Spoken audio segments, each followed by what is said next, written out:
దక్షిణ నియోజకవర్గ వైసీపీ సమన్వయకర్త మాజీ ఎమ్మెల్యే వాసుపల్లి గణేష్కు జన్మదిన వేడుకలు ఆయన కార్యాలయాల్లో ఘనంగా జరిగాయి. అసీల్మేట కార్యాలయం వద్ద వైసీపీ 29, 30, 31, 33, 39, 42 వార్డుల అధ్యక్షులు పీతల వాసు, దశమంతల మాణిక్యాలరావు, దొడ్డి బాపు ఆనంద్, ముక్తా బత్తుల రమేష్, ముజీబ్ ఖాన్, బీశెట్టి ప్రసాద్ ఆధ్వర్యంలో వాసుపల్లికి పూలహారతితో ఘనస్వాగతం పలికారు. ముందుగా గజమాలతో సత్కరించి 61 కేజీల భారీ కేక్ కట్ చేసి వాసుపల్లికి పుట్టినరోజు శుభాకాంక్షలు తెలిపారు. అనంతరం వివిధ మతాలకు చెందిన పెద్దలు హాజరై సర్వమత ప్రార్థన చేసి వాసుపల్లికి ఆశీర్వచనాలు అందజేశారు. అమ్మ బ్లడ్ బ్యాంక్ ట్రస్ట్ ఆధ్వర్యంలో 6 వార్డుల అధ్యక్షుల సారథ్యంలో రక్తదాన శిబిరం నిర్వహించారు.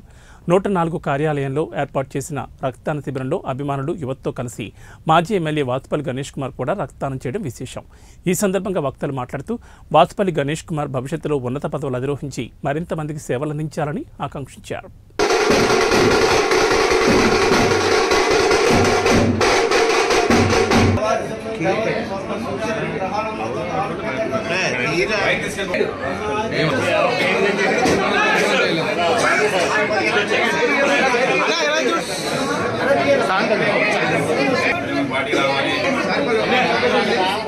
వాసుపల్లి గణేష్ గారిని మీరు దీవించమని, ఆశీర్వదించమని, అన్ని విషయాలని కృపణ దయచేయమని, ఉన్నతమైన స్థానంలో కేంద్రంలో ఉండని కృపణ దయచేయమని, ఈ ప్రాంతంలో ఘనమైన